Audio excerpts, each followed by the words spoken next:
Terlebih dahulu, saya mau menyapa kita semua. Selamat malam bagi kita semua. Selamat malam. Terima kasih.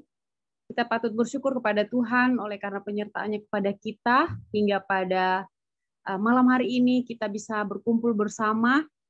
Itu semua oleh karena kebaikan Tuhan yang memberikan kesempatan kepada kita. Kita patutnya bersyukur bukan karena berkat-berkat materi ataupun berkat-berkat lain yang harus kita terima baru kita mengucap syukur, namun napas kehidupan yang masih bisa kita hirup sampai sekarang ini juga harus kita syukuri. Sebelum kita memulai acara kita, mari terlebih dahulu kita mengundang Roh Kudus untuk hadir dalam perbaktian kita ini, terlebih dalam hati dan pikiran kita untuk menuntun kita mendengarkan firman Tuhan melalui doa dalam hati.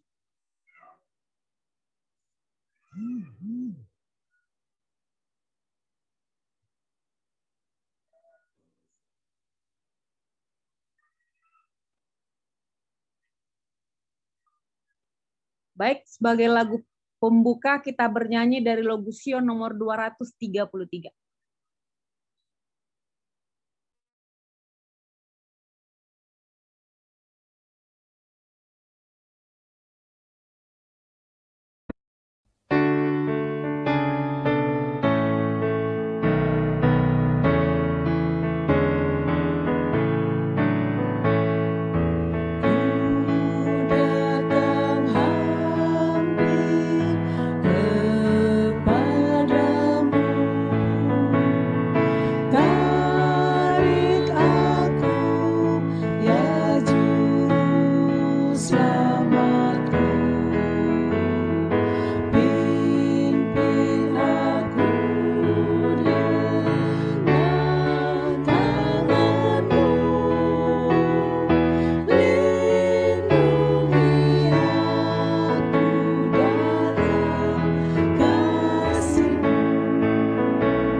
Dalam doa,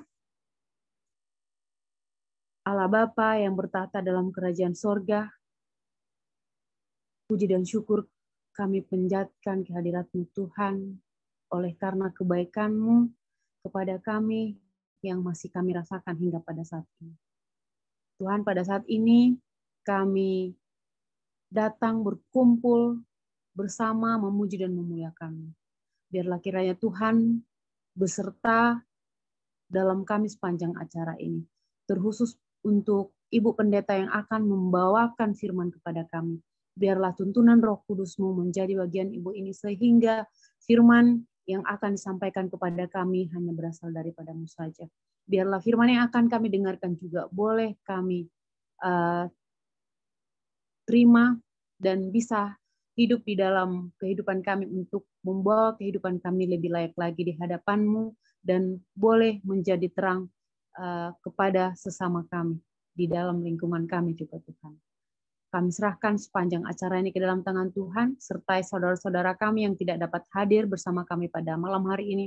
Apabila mereka dalam keadaan sakit, kiranya Tuhan memberikan kesembuhan kepada mereka. Dan apabila karena oleh lemah iman, kiranya Tuhan mengetuk hati dan pikiran mereka sehingga di hari-hari yang akan datang, kami boleh bersama-sama untuk memuji dan memuliakan nama-Mu. Ampunkan Tuhan akan segala dosa dan pelanggaran kami. Layakkan kami menjadi anak-Mu, dalam nama Yesus kami berdoa. Amin. Baik, selanjutnya kita akan mendengarkan lagu pujian yang dibawakan oleh Veo dan Mom.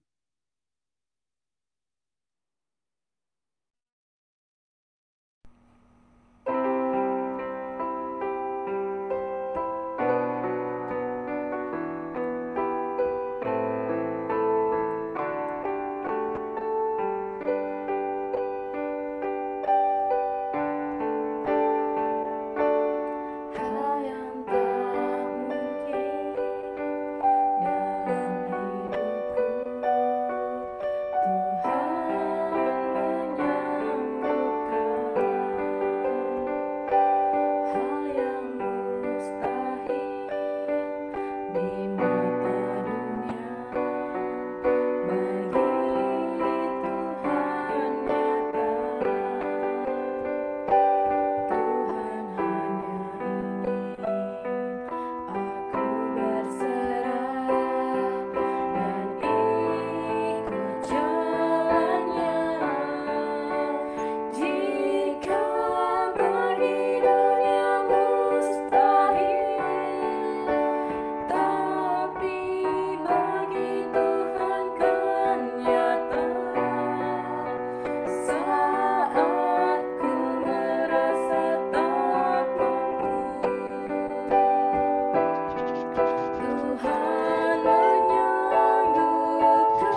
Amin.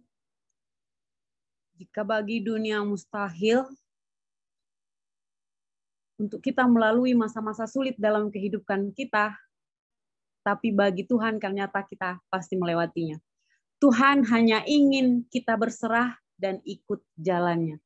Terima kasih untuk lagu pujian yang sangat menguatkan yang disampaikan oleh Veo dan Mom pada malam hari ini. Biarlah melalui lagu ini iman dan kepercayaan kita juga lebih dikuatkan dan lebih belajar lagi kita untuk berserah kepada Tuhan dan percaya kepadanya.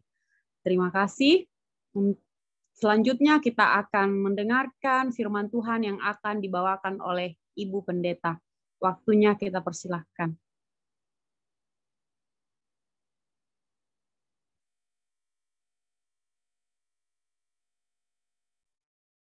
Baiklah, Shalom, selamat malam buat kita semuanya. Senang sekali pada malam hari ini kita dapat bertemu kembali di malam permintaan doa pertengahan hari Sabat.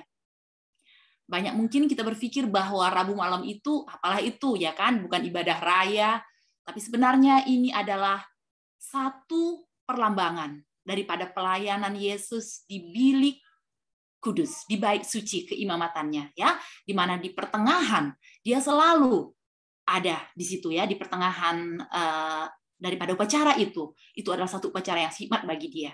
Jadi ini bukanlah acara sembarang-sembarangan, ini adalah pertemuan doa yang dianjurkan oleh Tuhan Yesus kepada kita. Terima kasih kepada anak kami, Veo dan mamanya yang telah membawakan lagu pujian bagi nama Tuhan, lagu spesial ya. Benar ya, seperti yang lagu itu katakan, melalui lembah, melalui jurang apapun, Tuhan akan menyanggupkan. Ya dan amin. Firman Tuhan itu ialah ya dan amin. Benar-benar terjadi. Seperti yang kita percayakan. Nah, pada malam hari ini seperti lagu tadi, dan seperti lagu pembuka kita tadi, ku datang hampir kepadamu ya Tuhan. Ya, malam ini kita akan melihat doa Elia. Sebenarnya banyak sekali doa Hana, ada doa Daud, ada doa Musa, ada doa banyak sekali doa dalam Alkitab. Tapi malam ini saya lebih memilih kepada doa Elia. Kenapa memilih doa Elia? Karena Elia ini adalah satu nabi, seorang nabi yang sekarang berada di sorga tanpa mengalami kematian. Dia naik ke sorga. Oleh karena apa? Oleh karena imannya. Ya, Elia ini dikatakan bagaimana sebelum kedatangan Yesus yang kedua kali, hari yang dahsyat dan mulia itu, saya akan mengutus Elia. Saya akan mengutus Elia. Ya, nah siapakah itu Elia? Ya, jangan bilang itu saudara Marpaung ataupun itu saudara Turangan, tidak ya, itu ialah saya. Katakan seperti itu, Elia itu ialah saya. Nah, baiklah, malam ini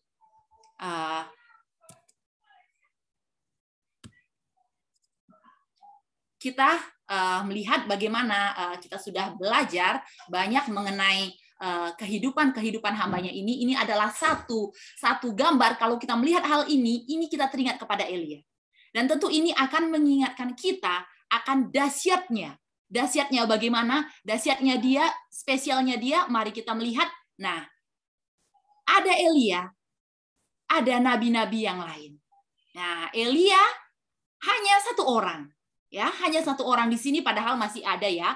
Kalau Alkitab 1 Raja-Raja mengatakan banyak sebenarnya, tapi Elia yang dia maju ke depan sebagai front dia ya. Nah, dia ini VS ataupun dia ini berani melawan bagaimana nabi-nabi Baal pada saat itu. Dan dikatakan apa? Pada zaman akhir sebelum Yesus datang, saya akan mengutus Elia kepada engkau. Ya, saya akan mengutus Elia kepada engkau ya.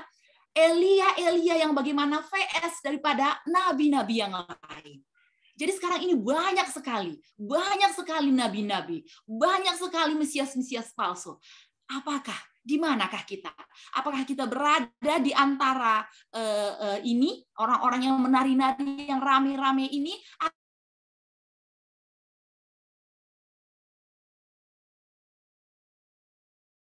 tidak akan membahas karena saya yakin saudaraku semuanya sudah mengetahui latar belakang daripada cerita ini, ya, background-nya bagaimana 3 tahun setengah oleh karena Raja Ahab dan Ratu Isabel memimpin seluruh rakyat Israel yang adalah bangsa umat kepunyaan Tuhan sendiri. Bagaimana untuk menyembah Baal, tidak lagi menyembah Tuhan. Nah, apa yang terjadi 3 tahun setengah tidak turun hujan oleh karena apa? Oleh karena hukuman Tuhan, ya, oleh karena hukuman Tuhan. Dan apa yang terjadi di akhir daripada 3 tahun setengah itu, apa yang terjadi? Elia datang kepada Israel untuk bagaimana? Untuk memberikan satu tantangan. Nah, untuk memberikan satu tantangan. Nah, apakah tantangannya itu? Mari kita lihat dalam 1 Raja-Raja 18 ayat 21 berbunyi seperti ini. Lalu Elia mendekati seluruh rakyat itu dan berkatalah, berapa lama lagi kamu berlaku timpang dan bercabang hati? Nah, ini satu pertanyaan, ya. Berapa lama lagi kamu timpang dan bercabang hati? Kita teringat akan ayat ini ialah timpang dan bercabang hati. Kalau namanya bercabang hati itu, dia bagaimana? Dia itu sama dengan jemaat kita saat ini, ialah Laodikia. Tidak panas, tidak dingin. Bercabang hati, ke kanan sedikit, ke kiri sedikit. Ke Baal sedikit, ke Tuhan sedikit. Timpang. Bukan tak punya kaki, timpang, ya. Timpang dalam arti satu kaki rusak, satu kaki baik, ya kan? Bercabang hati dalam arti bagaimana? Setengah untuk Tuhan, setengah untuk Baal, ataupun 70% untuk Baal, 30% untuk Tuhan. Pokoknya tidak milik Tuhan sepenuhnya, ya. Tidak milik Tuhan sepenuhnya. Bercabang hati. Elia mengatakan hal seperti Yohanes katakan kepada jemaat Laodikia. Kalau Tuhan itu Allah, ikutilah Dia. Dan kalau Baal, ikutilah dia. Ini adalah tantangan, ya kan? Tuhan berkata, lebih baik kamu panas atau lebih baik kamu dingin, ya. Jangan suam-suku, nanti kamu dimuntahkan. Lebih baik kalau ikuti Baal, ikutilah dia sepenuhnya. Kalau Tuhan itu adalah Tuhan, ikutilah dia sepenuhnya. Tetapi rakyat itu tidak menjawab sepatah kata pun. Tidak menjawab sepatah kata pun itu bagaimana? Kalau di kelas ada siswa, saya berkata, sudah mengerti? Kalau tidak menjawab apapun, berarti dia itu bagaimana? Berarti dia itu masih bingung, ya kan? Masih bingung, tidak menjawab sepatah kata pun. Tidak ada mengatakan dia itu bingung, dia itu berada dalam confusing, dalam kebingungan, ya. Dia bingung, ya. Kenapa bingung? Karena apa? Sekelilingnya pada saat itu ialah sekeliling orang Israel itu. Mengapa mereka bingung? Sekelilingnya itu sudah bagaimana? Terdiri oleh apa? Mesbah-mesbah Baal, ya, mesbah-mesbah Baal. Dan apa? Dan mereka masih punya iman pada Yesus, ya, tapi mungkin sangat kecil. Nah, ya, sama seperti jemaat Laodikia, ya, kita tidak pungkiri, ya. Saya tidak pungkiri, saya juga, ya. Kita berada di saat ini. Kita ialah rakyat itu. Kita ialah Elia itu. Bisa kita Elia, bisa kita rakyat, ya, yang bingung, confusing, ya kan? Nah, baiklah, kita melihat, ya. Dewa Baal dan Tammuz. Nah, ini adalah dewa yang disembah oleh orang Israel. Sebenarnya ini bukan dewa orang Israel, ini dewa asingnya. Tetapi bagaimana mereka menyembah? Kenapa? Karena ratu dan rajanya juga, ya kan? Pemimpin-pemimpinnya, yaitu apa? Mereka menyembah Baal dan Dewi Tammuz, yaitu apa? Dewi kesuburan, dewa kesuburan. Ya, matahari, laut, itulah, ya. Baal ini ialah matahari, dewa matahari, dan Tammuz ialah dewinya laut, ya. Sama-sama memberi advantage dalam arti kalau nggak ada matahari, nggak subur ini tanaman-tanaman. Kalau nggak ada lautan yang menaikkan yang tidak ada dari situ menguap air, maka bagaimana? Maka dikatakan nggak akan ada padi, nggak akan ada gandum. Jadi yang mereka sembah itu ialah siapa? Ya, matahari dan dewi kesuburan, ya. Itulah dulu. Sehingga bagaimana? Tuhan sangat tidak suka, ya, karena worship, penyembahan itu sudah bagaimana? Bercabang hati. Ada untuk Baal, ada untuk Tuhan, ya, dan Tuhan tidak suka akan hal itu. Nah, pada malam hari ini kita masuk ke doanya. Kita fokus kepada doa si Elia ini tadi. Kita melihat dalam 1 Raja-Raja 18, ya, iman daripada Elia. Kita mengetahui, ya, setelah itu, setelah ceritanya, setelah bagaimana, setelah mereka didulukan untuk menyembah Tuhan mereka, dan Tuhan mereka itu, Baal mereka itu harus membakar ini apa? Harus membakar ini lembu tadi seperti gambar yang pertama tadi, nggak datang-datang ya. Akhirnya bagaimana? Akhirnya tinggallah apa? Biarkan aku yang menyembah Tuhanku, dan singkat cerita kita sudah tahu semuanya ya, itu dimakan dan bagaimana? Dan itu habis dimakan. Tuhan menerima, api turun dari langit. Dalam arti Tuhan menerima penyembahan daripada Elia ya. Dalam singkat kata sebenarnya apakah sebenarnya kalau kita melihat gambar pertama, apakah sebenarnya saat ini ada lembu ya, ada lembu di depan mezbah itu, ada 2 mezbah, apakah sebenarnya Baal mereka itu ataupun Tamsun mereka itu nggak sanggup menurunkan api? Sanggup, saudara, sanggup. Siapa bilang tidak ya? Sangat sanggup. Begitu mudahnya setan untuk membakar itu. Tapi bagaimana? Tuhan adalah pemegang kendali. Ya, Tuhan adalah pemegang kendali. Dikala Tuhan mengatakan no, walaupun beribu-ribu pasukan setan yang itu di dalam dewa Baal itu, mereka tidak sanggup untuk membuat satu tetes api pun. Karena Tuhan mengatakan no. Sebenarnya mereka sanggup, ya kan? Sebenarnya mereka setannya, mereka atau Baalnya mereka sanggup. Tetapi Tuhan mengatakan no, jadi tidak jalan. Nah, oleh karena itu, apa yang terjadi? Hanya persembahan Elia yang diterima oleh Tuhan. Karena pada saat itu Tuhan mau memperlihatkan kuasanya kepada orang-orang Israel. Ya, nah pada saat ini kita fokus kepada doa Elia. Yang kita masuk pada saat ini ialah doa Elia itu. Mari kita ambil dalam kehidupan kita. Setelah hal itu terjadi, bagaimana kita mengetahui 3,5 tahun tidak turun hujan? Maka apa yang terjadi setelah Tuhan memperlihatkan kuasanya? Raja Ahab, bagaimana? Raja Ahab diam, dan Elia berkata. Elia berkata kepada Raja Ahab. Kemudian berkatalah Elia kepada Ahab. Apa dikatakannya? Pergilah, makanlah dan minumlah. Sebab bunyi derau hujan sudah kedengaran. Saya garis merahi di sini. Sebab bunyi derau hujan sudah kedengaran. 3,5 tahun tidak turun hujan. Namanya tidak turun hujan itu bagaimana? Tidak ada awan sedikit pun di atas ataupun di langit ya, tidak ada ya. Apa yang dikatakan Elia kepada Raja Ahab? Pergilah. Sebab bunyi derau hujan sudah kedengaran. Apa yang menyebabkan Elia berbicara seperti itu? Dia berbicara seperti itu bukan dari mata jasmaninya. Dia berkata seperti itu, dia berkata daripada mata imannya. Dia melihat bukan dari mata jasmani, tetapi dia melihat dari mata imannya. Mengapa? Dia berkata seperti itu, imannya yang berkata, pergilah, makanlah sebab bunyi derau hujan sudah kedengaran. Kita melihat ayat 42, benar nggak? Ya, benar nggak? Dia itu berbicara melalui mata fisik atau mata rohani. Lalu Ahab pergi untuk makan dan minum. Tetapi Elia, Ahab pergi karena seorang nabi mengatakan Elia naik ke puncak Gunung Karmel, di mana tadi dia telah menantang orang Israel dan Tuhan mempermuliakan dirinya di dalam persembahan Elia. Lalu apa yang terjadi? Ya, doa Elia. Lalu ia membungkuk ke tanah dengan mukanya di antara kedua lututnya.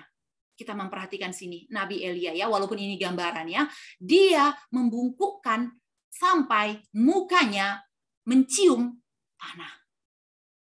Cara berdoa Elia ialah ia membungkuk ke tanah dengan muka di antara kedua lututnya sampai ke tanah, sampai keningnya ini sampai mencium tanah. Nah, pada waktu dia berdoa, dia berkata amin.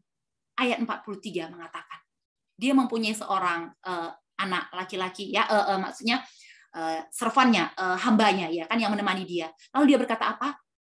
Lihat ke atas laut. Sudah adakah awan itu? Padahal di ayat 41 dia mengatakan apa? Sebab bunyi derau hujan sudah kedengaran. Dia berkata begitu. Bunyi derau berarti itu adalah hasil daripada awan hitam yang mulai turun. Di sini dikatakan tidak ada awan. Dari mana kita melihat? Dia menyuruh servannya itu, hambanya itu, dan apa yang terjadi? Hamba itu berkata bagaimana? Ia melihat dan berkata, tidak ada apa-apa Tuhan. Sekali, amin. Lalu Elia membungkuk lagi. Dengan cara yang sama, dia membungkuk. Setelah dia berkata amin, dia menyuruh lagi servannya. Coba lihat ke atas laut. Servannya pergi. Servannya melihat tidak ada awan. Dia membungkuk sekali lagi. Dia berdoa dengan sungguh-sungguh. Mungkin yang tadi dia berdoa 5 menit, untuk ketiga kali dia berdoa 10 menit. Dia berdoa dan berkata amin. Untuk ketiga kalinya, dia menyuruh servannya. Servannya balik. Dengan apa? Dengan kata-kata tidak ada Tuhan. Dia berdoa lagi. Dia meminta lagi. 4 kali amin. 5 kali amin. 6 kali amin. Si servan selalu bagaimana melihat ke atas laut, naik ke atas gunung, dan melihat ke atas laut. Tidak ada apa-apa. Pada saat 6 kali ini, apakah Elia putus harapan? Apakah dia berkata, ya Tuhan, doaku sudah 6 kali. Saya sudah menyembah, saya sudah hidup kudus selama ini. Ya, kita melihat Elia hidup kudus, hidup dalam iman. Ya, hidup dalam iman. Dialah yang berkata, saya berkata, 3,5 tahun tidak turun hujan, dan oleh perkataan imannya itu, walaupun itu adalah karunia daripada Roh Kudus dari bibir Elia, dia hidup kudus, dan apa yang dia katakan itu adalah benar, namun dia tidak putus-putus berdoa. Ini yang kita mau ambil poinnya. Elia tidak putus berdoa sampai apa? Sampai ke-7 kali. Saya berkata, seandainya ke-7 kali itu pun awan tidak muncul, dia akan berdoa sampai 70 kali. Dan itu dilakukannya. Demikianlah sampai 7 kali. Cara yang sama dengan doa yang sangat khusyuk, dengan penghormatannya kepada Tuhannya. Dan apa yang terjadi pada ayat 44 berkata, pada ke-7 kalinya berkatalah hambanya itu, wah, awan kecil sebesar telapak tangan timbul dari laut. Ya, itulah hasil doa yang tidak putus-putusnya daripada seorang nabi yang bernama Elia. Saudaraku yang penuh kasih.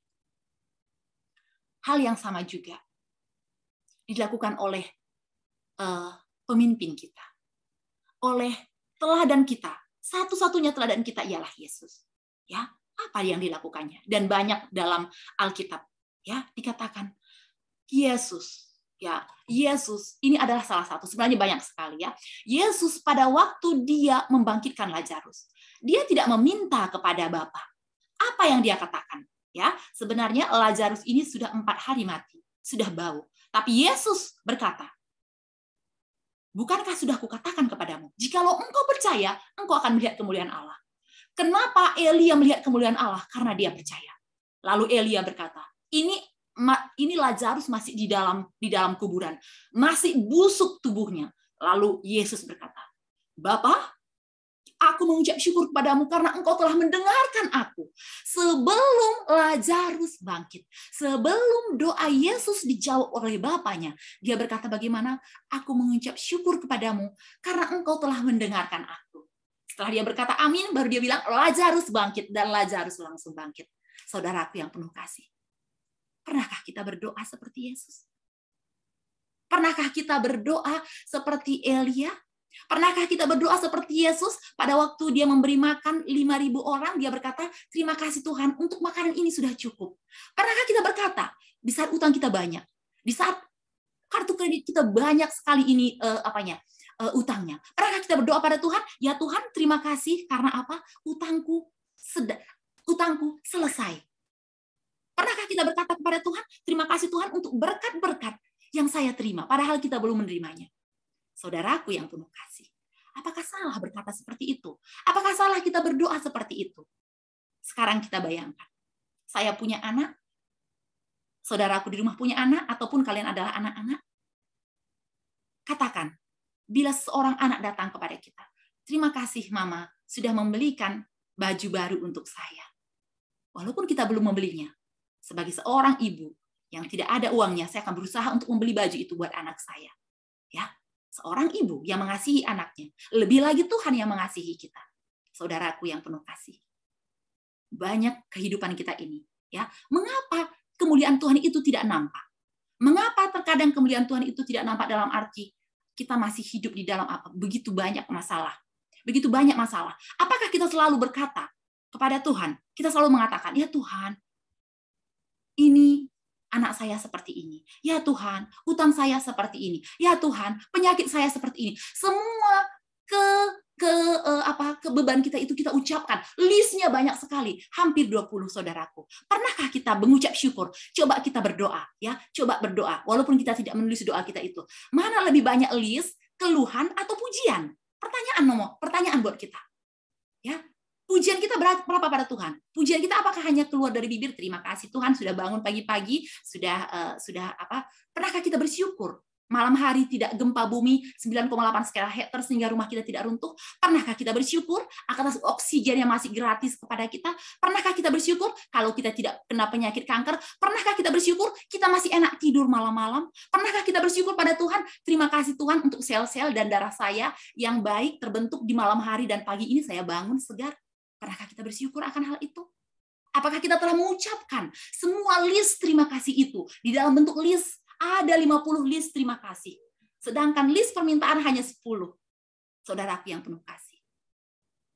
Bapa yang sangat baik itu, dalam pribadi Yesus, mengetahui lebih banyak daripada yang kita minta. Di manakah sebenarnya kuncinya?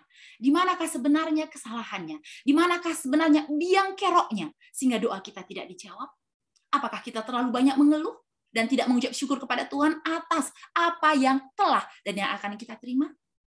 Satu pertanyaan bagi kita. Saudaraku yang penuh kekasih. Saudaraku yang kasih semuanya. Kita hidup di zaman yang tidak menentu. Kita hidup di zaman tidak menentu. Ya, dunia di sekeliling kita, dunia yang bisa dikatakan hari ini kita bangun, besok bisa kita tidak kenal lagi bagaimana dunia kita ini. Berubah cepat. Ya kan? Puji Tuhan sekarang lagi normal. Tapi siapa tahu, kita tidak tahu apa yang akan terjadi ke depannya. Kita tidak tahu apa yang terjadi dengan perekonomian kita, dengan anak-anak kita, bahkan dengan hidup kita sendiri. Kita tidak tahu. Dalam minggu ini saja, kita melihat bagaimana kita melihat longsor sana sini. Di Sumatera Utara ini aja ada 3 yang mengambil nyawa manusia. Kita tidak tahu. Apakah kita pernah bersyukur bila kita pulang dari Brastagi? Contohnya, apakah kita pernah bersyukur kepada Tuhan? Terima kasih Tuhan, setiap meter daripada mobil Engkau lindungi. Sehingga tidak jatuh batu dari atas dan menimpa mobil kami. Apakah kita pernah merasakan hal itu? Saudaraku yang penuh kekasih. Kita hidup di zaman Elia modern. Di mana dunia ini sekarang sedang confusing. Sedang confusing menyembah siapa? Menyembah Tuhan atau menyembah siapa? Ya, mungkin secara bibir banyak yang berkata, I love you Jesus. Tetapi sebenarnya apa yang sebenarnya di-love-kan? Kalau kita berkata, I love you Jesus, padahal bagaimana? Padahal kita tidak takut kepada dia. Kita tidak menyembah dia.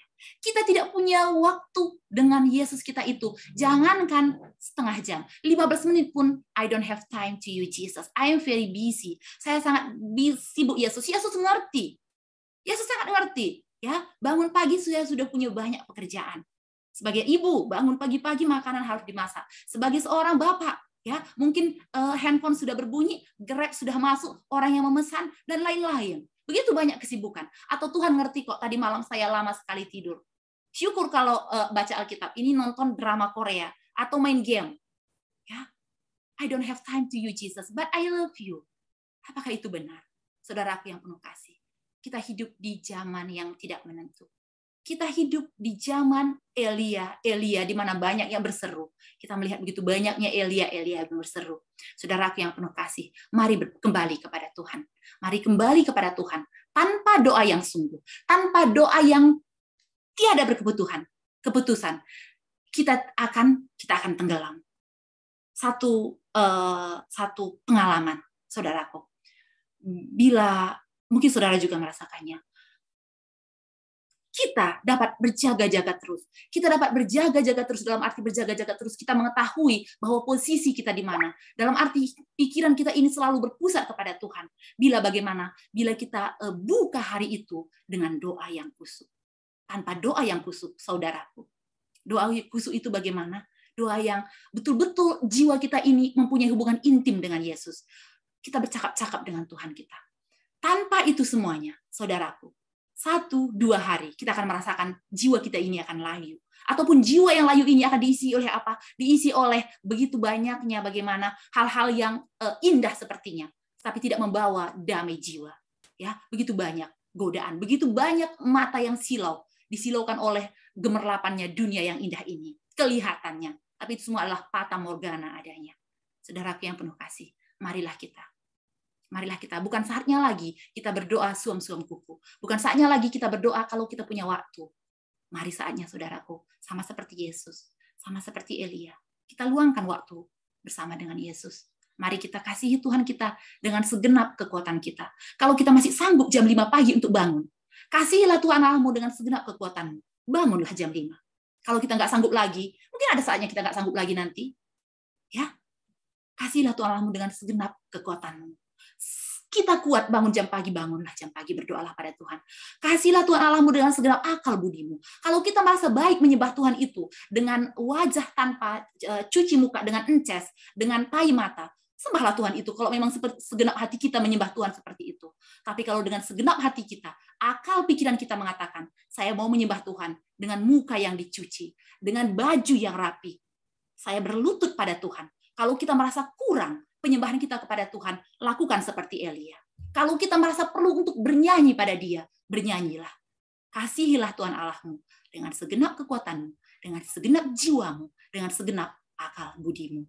Tuhan, pada malam hari ini, ya, sebagai closing statement kita pada malam hari ini, jangan berhenti berdoa sampai doa kamu dijawab. Saudaraku yang penuh kasih, pada waktu kita kuliah, kita punya SKS, ya, sistem kredit semester. Di dalam doa kita juga punya SKS. Kalau minggu ini saya berdoa pada Tuhan, ya Tuhan tolong saya untuk mempunyai jiwa yang rendah hati. Minta selalu. Contohnya, kita berdoa untuk seseorang, sebut namanya. 1 minggu, rasakan apakah Tuhan menjawab atau tidak. Lanjut ke 2 minggu, kita masuk ke SKS yang kedua. Tadi saya minta humble, rendah hati. Sekarang saya minta untuk apa? Mengalahkan kata-kata yang cemar, kata-kata yang tidak kudus. Minta pada Tuhan. Saudaraku yang penuh kasih, apa yang engkau minta, apa yang engkau percayai akan terjadi kepada kita. Tuhan yang baik itu menanti. Tuhan yang baik itu selalu menunggu di waktu yang sama. Apakah kita akan datang di waktu yang sudah ditetapkannya bagi kita? Kita punya mezbah di rumah masing-masing. Kita punya mezbah, time and place. Kita punya waktu, kita punya tempat untuk Tuhan. Mari kita datangi Dia dan terimalah kuasa yang luar biasa melalui jawaban doa. Sama seperti Elia, sama seperti Yesus. Dia berdoa walaupun matanya belum melihat hal itu terjadi. Tetapi mata imannya diungkapkan melalui kata-kata mulutnya. Dan hal itu terjadi kepada dia. Firman ini saya bawakan dalam nama Yesus. Tuhan memberkati kita semuanya. Amin.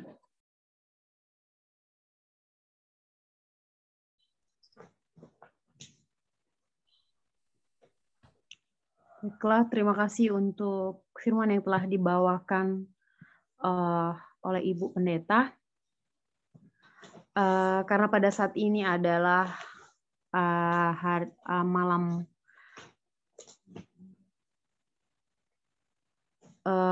jadi kita adakan diskusi, mungkin keterangan tambahan ataupun pertanyaan-pertanyaan yang boleh kita sampaikan, mungkin bisa kita bahas bersama ataupun mungkin Ibu Pendeta nanti yang langsung jawab.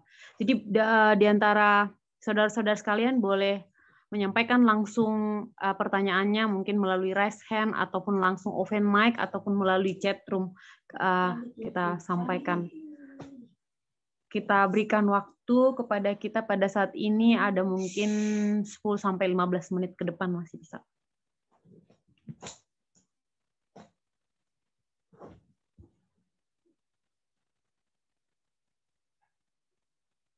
Mungkin sebelum ada dari saudara-saudara sekalian yang mau bertanya, ada satu statement tadi yang dikasih Ibu Pendeta, I don't have time for you God, but I love you gitu.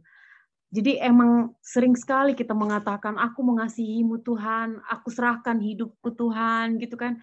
Kayak gampang aja bilang gitu. Bilang kan gampang, tapi sebenarnya pelaksanaan tidak ada gitu. Jadi apa ya yang membuat gampang sekali untuk berbicara, tapi sulit untuk melakukan. Karena memang kalau kita sudah menyadari bagaimana Tuhan itu, pekerjaan Tuhan itu, sebenarnya kita seharusnya tidak gampang lagi untuk berbicara, karena untuk melakukan itu kita pikir kalau kita tidak lakukan kita sudah merasa bersalah atau berdosa. Namun ketika kita tidak melakukan malah justru gampang sekali untuk mengatakan. Apa kira-kira yang menjadi kendala ya Bu, atau mungkin apa yang membuat itu bisa terjadi seperti itu? Itu yang boleh saya pertanyakan pada malam hari ini.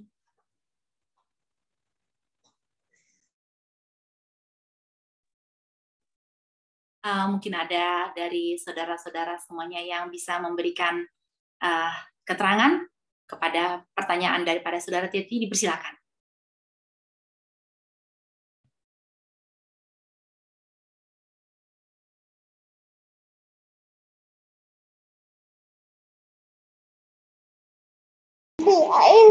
Salam. Tadi kurang jelas terakhirnya, tadi agak terganggu. Tadi coba lagi sedikit tadi belakangannya yang buat kita sering apa tadi itu? Ya, jadi kan sering kita bilang memang seperti yang statement yang dibilang Ibu tadi. Aku tidak punya waktu untukmu Tuhan, tapi aku mengasihimu gitu. Jadi berarti kita hanya mengatakan hanya mengasihi Tuhan, tapi sebenarnya di pelaksanaan tidak ada gitu. Jadi apa yang membuat kita menjadi seperti itu? Gampang sekali untuk mengungkapkan, tapi melakukannya itu kayak susah gitu. Baik, terima kasih. Sebenarnya sih apapun yang kita katakan sama ketika kita mencintai ya kekasih kita, ketemu, kita pasti bilang cinta, begitu pun rela mati mungkin untuk dia. Tetapi satu yang perlu kita garis bawahi, cinta atau kasih tanpa pengorbanan, saya terus terang mengatakan sulit dikatakan bahwa itu adalah kasih atau cinta. Tidak ada kasih yang tidak ada pengorbanannya. Jadi seberapa besar pun kita mengatakan kasih kita buat gambar I love you di foto orang yang kita kasihi, itu bukan menunjukkan kita cinta. Ini mohon maaf ini ya, seperti kita orang Batak, seberapa besar pun kuburan orang tua kita bangun megahnya, itu nggak ada artinya kalau di masa hidupnya kita tidak ada pengorbanan. Mohon maaf ya, mengorbankan waktu kita untuk orang tua, mengorbankan perasaan kita, bagaimana orang tua kita mungkin susah kita kita untuk memperlakukannya dengan baik, itu nggak ada. Sama ketika anak kita, saya seperti orang tua, seperti saya cinta sama anak, tetapi anak saya tidak saya pedulikan sekolahnya, tidak saya pedulikan untuk bayar keperluannya, bajunya, pakaian semua. Ya kan tidak ada pengorbanan yang saya korbankan. Bagaimana saya menyatakan itu cinta? Itu sih menurut gambar yang saya tahu. Jadi cinta itu butuh pengorbanan, itu aja. Baik segi apa saja. Waktu, makanya kita juga sebagai orang Advent kita cinta Tuhan, cinta sesama. Ya kita harus berkorban, baik materi, uang, waktu, pikiran, ya semua harus berkorban. Kalau betul kita cinta kepada Tuhan, cinta kepada sesama. Kalau hanya di mulut saja, ya seperti Teti sampaikan tadi, bahwa aku sangat mengasihi Engkau Tuhan, umat-umat lain juga seperti itu, sangat mengasihi, sangat mencintai. Tetapi bagaimana mereka mengorbankan nafsu makannya aja sulit kan? Mengorbankan nafsu untuk ketamakannya aja sulit. Mengorbankan waktunya untuk Tuhan aja sulit. Seperti Bu Pendeta, kalau bisa bangun pagi jam 5 untuk berkorban aja sulit. Bagaimana kita mengatakan bersyukur, berterima kasih, mengasihi? Itu sih menurut pandangan saya. Mungkin yang lain boleh menambahkan. Terima kasih. Salam.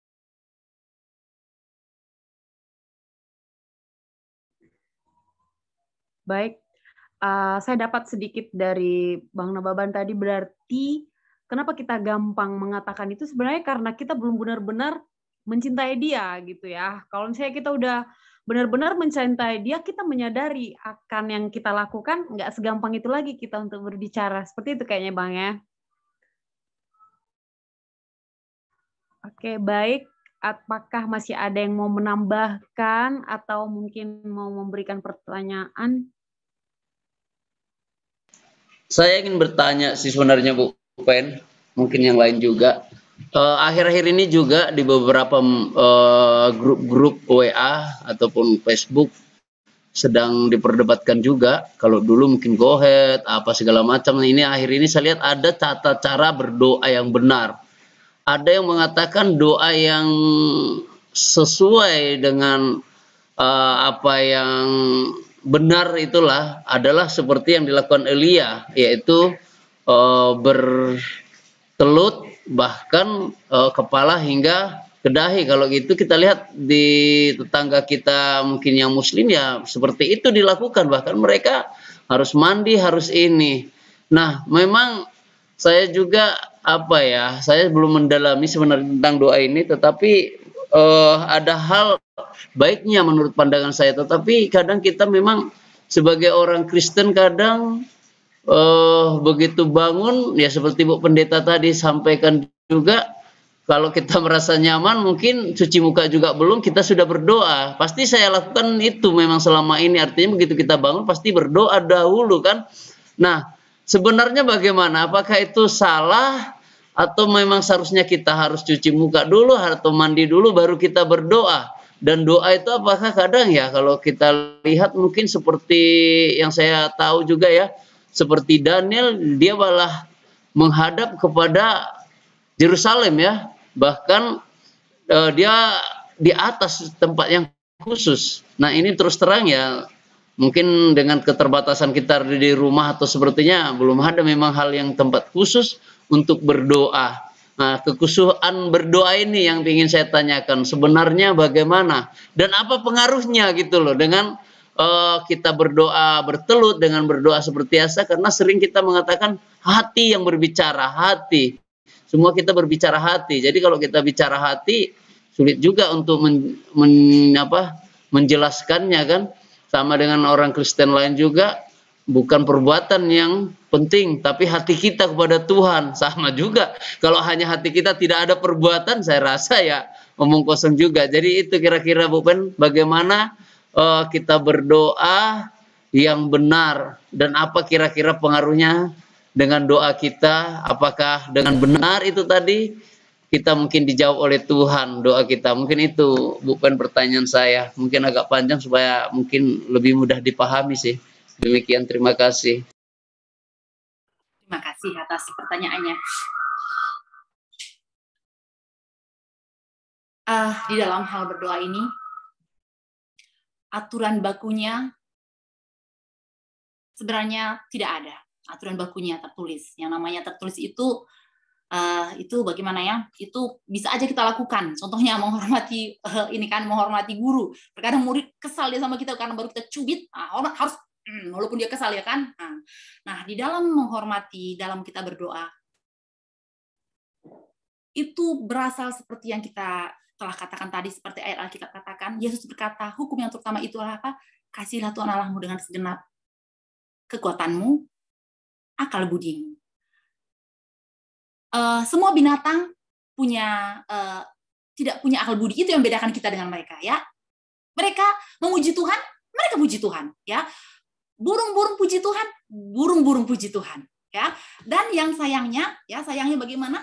Walaupun burung ini nggak punya akal, tapi seorang ahli burung mengatakan kalau burung ini pagi-pagi itu dia bernyanyi, dan nyanyinya itu dikatakan semakin hari itu semakin bagaimana maju, dalam arti semakin indah begitulah ya. Itu dia memuji Tuhannya dengan tak punya akal budi. Seperti itulah dia ya, seperti itulah dia. Kita sebagai manusia ya kan, kita sebagai manusia, kita ini adalah grow up dari hari ke hari. Penyembahan kita kepada Tuhan ialah bertumbuh dari hari ke hari. Ya, semakin kita mengasihi Tuhan kita. Contohnya, semakin saya mengasihi suami saya. Dulu waktu saya baru menikah dengan pendeta, apakah saya mencintai dia? Saya mencintai dia. Tetapi bagaimana? Apakah dia datang ke rumah saya memberikan dia air hangat dan minum jus? Tidak. Karena dulu belum sampai pikiran saya ke sana. Tapi setelah lama-kelamaan, bahkan setelah sudah 18 tahun menikah, ya, pelayanan saya kepada suami saya bisa ditanya semakin grow up dari hari ke hari. Begitu juga kita dengan Tuhan ya. Bagaimana hubungan seseorang itu dengan Tuhan akan mempengaruhi cara dia menghormati Tuhan. Contohnya, sebagai contoh kecil ya, saya ini bukan siapa-siapa, tetapi karena saya mengenal diri saya, ya kan, sewaktu saya 10 tahun yang lalu berada di Tanah Karo ya, saya menyembah Tuhan itu, maaf kata ya, pagi-pagi saya bangun, lalu bagaimana saya sembah Tuhan dengan kalau celana training, saya bangun tidur, saya sembah Tuhan dengan celana training, saya berdoa 10 menit selesai, ya kan, tetapi setelah waktu demi waktu, keintiman itu semakin intim dengan Yesus, dari hari ke hari. tidak putus-putusnya, ya, walaupun terkadang pikiran bercabang dipaksakan karena kasihlah Tuhan dengan segenap kekuatanmu, dibaca dengan intim berdoa, dengan intim membaca, dengan mengenal Yesus itu, saya semakin mengasihi dia, dan semakin saya mengasihi dia, saya mengetahui saya tidak sempurna. Penyembahan saya tidak sempurna, maka saya beralih bagaimana dari pakaian tadi, yang pakaian contohnya training tadi, setelah saya bangun, saya siapkan 5 menit, saya lakukan, saya bereskan muka saya menyembah Tuhan pas seperti saat ini, walaupun nggak pakai bedak ya, saya harnet rambut saya berdoa dengan memakai pakaian, nggak sembarangan pakaian. Saya punya pakaian khusus, dan saya merasa pakai training seperti ini nggak sopan. Dalam arti bagaimana, maafkan bilang nggak sopan, saya merasa kurang kudus. Saya ambil sarung, saya pakai sarung, saudaraku. Ya, saya berlutut. Penyembahan itu akhirnya bagaimana grow up, dan akhirnya bagaimana menuntun kepada penyembahan yang lebih rendah hati, humble. Dan cara berdoa itu juga mungkin kita ada ACTS ya, ACTS itu ya. Tapi sebenarnya doa yang diterima Tuhan itu ialah doa yang bukan diatur-atur. Contohnya hari ini saya bilang, contohnya Allah Maha Pengasih, Allah Maha Besar. Besok pun saya katakan itu, tapi saya katakan dengan ucapan hambar, saudara. Saya katakan Allah Maha Besar, tapi pikiran saya ini melayang. Saya ingat contohnya ikan saya di kulkas ataupun yang lain. Penyembahan saya itu mulut cuman. Love you Jesus seperti tadi, mengasihi Yesus tapi di mulut, tapi nggak dari otak. Tuhan nggak menerima. Bau itu bagi dia. Katakanlah apa yang dari dalam hati. Mengalirlah. Jadi bagaimana patokannya penyembahan itu, baik dari kata-kata, baik dalam sikap. Saudaraku yang penuh kekasih. Semakin kita mengenal Yesus, maka Roh Kudus akan mengajari kita. Ya, tapi memang marilah kita biasakan untuk berdoa. Apalagi doa sendiri ya, marilah kita usahakan sekusuk-kusuk mungkin. Ya, tapi terkadang mungkin situasi juga ya kan, sama seperti Petrus waktu dia di borgol, di penjara, di borgol, diikat kanan kiri, kakinya juga diikat. Bagaimana dia mau berlutut, saudaraku? Dia berdoa dengan segenap hati, dia puji Tuhan dengan segenap hati. Ya, banyak contohnya bagaimana orang disiksa, gimana itu berdoa. Nah, itu semuanya betul-betul dari dalam hati kita. Sembahlah dia dengan segenap hati, kekuatan dan akal budimu. Mungkin itu Pak Nababan. Kalau ada yang lain dipersilahkan, saudaraku.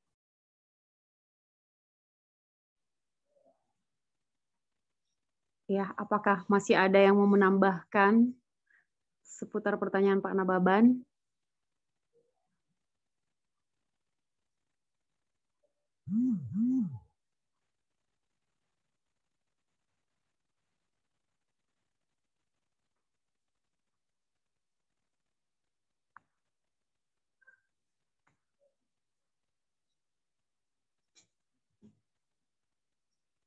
Baiklah, kalau mungkin tidak ada lagi, kita tadi sudah mendengarkan bagaimana yang sudah Ibu Pendeta sampaikan, bagaimana kita harus memberikan waktu kita kepada Tuhan, bukan waktu yang sisa-sisa. Makanya Tuhan menginginkan kita kalau bisa, sebenarnya doa itu harus di pagi-pagi. Jadi kalau bisa juga kita sampai berkorban untuk kurang tidur pun harusnya bisa gitu ya, untuk memberikan waktu kita itu supaya jangan terburu-buru. Karena kalau misalnya kita bangun pagi jam 6, tiba-tiba di situ harus masak lagi, harus berangkat lagi jam 7:30 atau jam 7, kapan lagi kita sempat berdoa dengan kusuk? Berarti kita harus memberikan waktu kita, waktu yang bukan sisa-sisa. Jadi kita kasih waktu kita, dan cara kita berdoa juga harusnya kita tingkatkan dari hari ke hari. Namun kalau misalnya memang masih hanya sebatas doa yang sudah terhafal yang kita lakukan, memang pada akhirnya akan menjadi susah untuk bangun pagi, atau mungkin berdoa dengan kusuk juga agak susah karena udah terlalu di atas kepala dan akhirnya tidak begitu kita resapi lagi. Jadi hal yang sama juga sebenarnya sudah saya coba untuk seperti yang Ibu lakukan, namun belum sempurna seperti Ibu. Tapi saya belajar, dan mungkin dari sekarang juga akan mempelajari, akan semakin bertumbuh lagi. Dan harusnya memang bertumbuh, bukan semakin menurun. Mungkin masih ada pertanyaan lain? Baiklah, karena waktu kita juga sudah tidak banyak lagi, kebetulan ini karena ini adalah hari atau malam permintaan doa, mungkin ada doa-doa yang mau disampaikan untuk kita doakan bersama. Kita bawakan dalam doa keluarga Pak Peginting yang dalam berduka, kiranya hiburan dari surga menjadi bagian keluarga ini. Yang pertama, yang kedua kita doakan pergumulan adik kita Laura Pailala dan Ibu Widya. Kita doakan dua hamba Tuhan ini yang baru lahir dalam setiap pergumulan dan pertumbuhan iman mereka, kita doakan. Ibu Widya dan saudara Laura Pailala. Laura Pailala.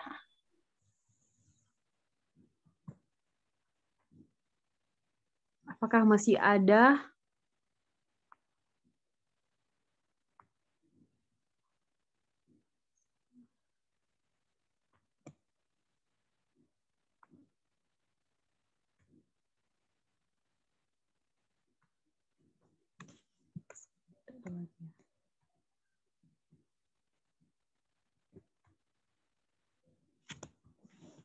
Baik, kalau hanya ini, boleh kita undang Pak Turangan mungkin untuk berdoa. Jadi yang perlu kita doakan adalah firman Tuhan yang barusan disampaikan, biarlah bertumbuh di dalam tanah hati kita, bukan hanya berlalu begitu saja, namun biar bisa kita terapkan dalam kehidupan kita, dan berdoa juga untuk Ibu Pendeta dan keluarga Peginting yang baru saja berduka, dan juga Kak Laura Pailala, dan juga Ibu Widya. Ibu Widya, Ibu Widya yang baru menerima kebenaran. Baik, kita satukan hati, kita berdoa. Terpujilah Tuhan untuk berkat Tuhan, karena sampai hari ini Tuhan memberkati kami dengan kesehatan.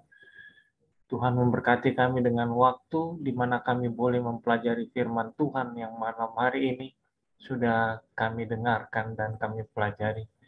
Ajari kami Tuhan untuk berdoa sesuai dengan kehendak Tuhan. Biarlah kiranya Tuhan masing-masing kami dipimpin dengan kuasa Roh Kudus-Mu, agar dalam penyampaian doa-doa pribadi kami, itu boleh berkenan di hadapan Tuhan, itu boleh menjadi suatu bau-bauan yang harum untuk memuliakan nama Tuhan selalu. Diberkatilah kiranya hamba Tuhan, Ibu Pendeta di dalam tugas dan pelayanannya. Biarlah kiranya ya Tuhan, hamba Tuhan ini, Tuhan tambahkan hikmat agar dia boleh digunakan untuk pelayanan-pelayanan selanjutnya, dan dia boleh menjadi saluran berkat Tuhan bagi anggota jemaat yang dilayani. Malam hari ini kami mau sampaikan permohonan doa kami ya Tuhan, di mana beberapa waktu yang lalu orang tua kami, Ibu Ginting, yang sudah lebih dahulu beristirahat. Keluarga P. Ginting sangat berduka Tuhan, tapi kami yakin ada penghiburan surga menjadi bagian mereka, memberkati akan Bapak P. Ginting, memberkati akan anak-anak, dan juga cucu-cucu. Biarlah kiranya kasih sayang Tuhan melingkupi mereka, menuntun mereka menjalani hari-hari ke depan dengan penuh keyakinan, satu pengharapan untuk bisa berjumpa dengan orang yang mereka kasihi, kami pun mengasihi, dan pertemuan yang indah pada waktu kedatangan Tuhan yang kedua kali. Kami juga berdoa untuk Ibu Laura Pailala dan Ibu Widya di dalam pergumulan kerohanian mereka, di mana mereka bertumbuh baru di dalam kehidupan kerohanian. Tuntun kuasai mereka dengan kuasa Roh Kudus-Mu, agar setiap langkah yang mereka jalani itu berasal karena tuntunan Tuhan saja. Dan mereka juga boleh Tuhan gunakan untuk menjadi alat Tuhan, saluran berkat Tuhan, memperkenalkan kabar sukacita yang berasal dari Tuhan, dan banyak orang boleh mengenal Tuhan melalui kehidupan mereka. Berdoa juga untuk kami semua yang mengikuti kebaktian malam hari ini, maupun umat Tuhan yang tidak sempat mengikuti dengan berbagai halangan. Kami berharap, kami yakin, berkat Tuhan menjadi bagian masing-masing kami secara pribadi, keluarga, terlebih berkat secara jemaat. Sehingga dengan demikian ya Tuhan, kasih sayang Tuhan menguatkan kami untuk menapaki setengah minggu ke depan, hingga kami boleh tiba di hari Sabat Tuhan yang suci. Kami menikmati persekutuan yang indah bersama dengan Tuhan. Ke dalam tangan-Mu kami serahkan semua kehidupan, pergumulan, tantangan yang kami hadapi. Biarlah kiranya Tuhan akan membantu kami. Kuatkan kami, teguhkan kami di dalam iman pengharapan kami kepada-Mu ya Tuhan. Kami berdoa dan mengucap syukur di dalam nama Yesus. Amin. Amin. Sebagai lagu penutup, kita bernyanyi dari Logusion nomor 459.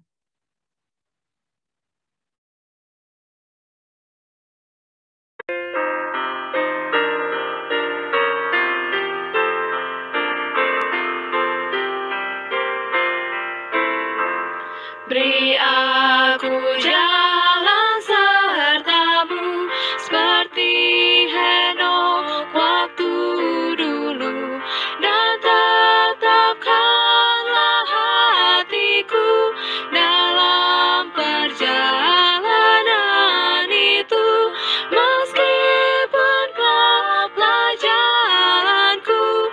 Beri aku jalan serta-Mu. Ku takut jalan sendiri, karena topai menghampiri. Banyak jaran hadang kaki, ribuan musuh membenci. Gelombang pun sangat menderu. Beri aku jalan serta-Mu.